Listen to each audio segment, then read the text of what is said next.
Hello అందరికీ. ఈరోజు నేను కజ్జికాయలు తయారు చేస్తున్నానండి. ముందుగా ఎండి కుడకల్ని తీసుకొని వాటిని ఇలా తురుముకున్నాను.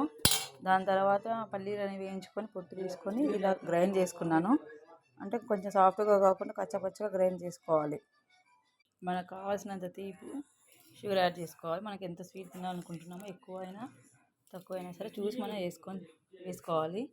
దాని తర్వాత ఇలా మొత్తం మిక్స్ చేసుకోవాలి.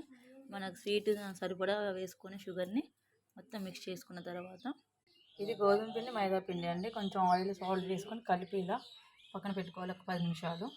ఫస్ట్ మైదా పిండిని ఇలా ఉండలుగా చేసుకొని దాని తర్వాత ఇలా చపాతీలాగా మనం చేసుకొని దాని తర్వాత ఇలా ఇక్కడ ఉన్న స్వీట్ని దీంట్లో మిక్స్ పెట్టేసుకున్న తర్వాత మనం ఇలా చేసుకొని ఆయిల్లో కాల్చుకోవాలి. ఇలా చపాతీలా చేసుకొని దీంట్లో మనం చేసుకున్న స్టఫ్ని దీంట్లో పెట్టేసుకోవాలి. ఆయిల్ డీప్ ఫ్రై చేసుకోవాలి.